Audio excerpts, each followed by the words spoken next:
મહત્વના સમાચાર વાવ થરાદના દિયોદર પંથકમાં હાલ વરસાદની શરૂઆત વાદળછાયા વાતાવરણની વચ્ચે બપોર થતાની સાથે જ ધોધમાર વરસાદ વરસી રહ્યો છે।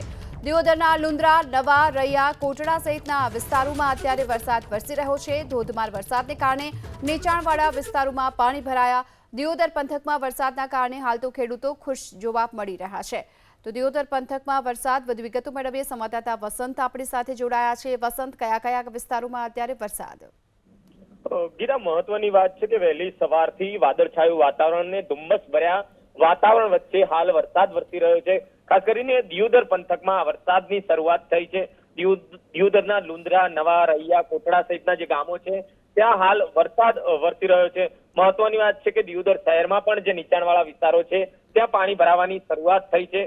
જોકે બનાસકાંઠા અને વાવ થરાદ જિલ્લાની વાત કરવામાં આવે તો વહેલી સવારથી વરસાદી ઝાપટા છે તે યથાવત જોવા મળી રહ્યા છે। જોકે હાલ દિયોદરમાં વરસાદ વરસતા ક્યાંક ને ક્યાંક ખેડૂતોમાં ખુશી જોવા મળી રહી છે। જી, આભાર આપનો આ સમગ્ર માહિતી માટે।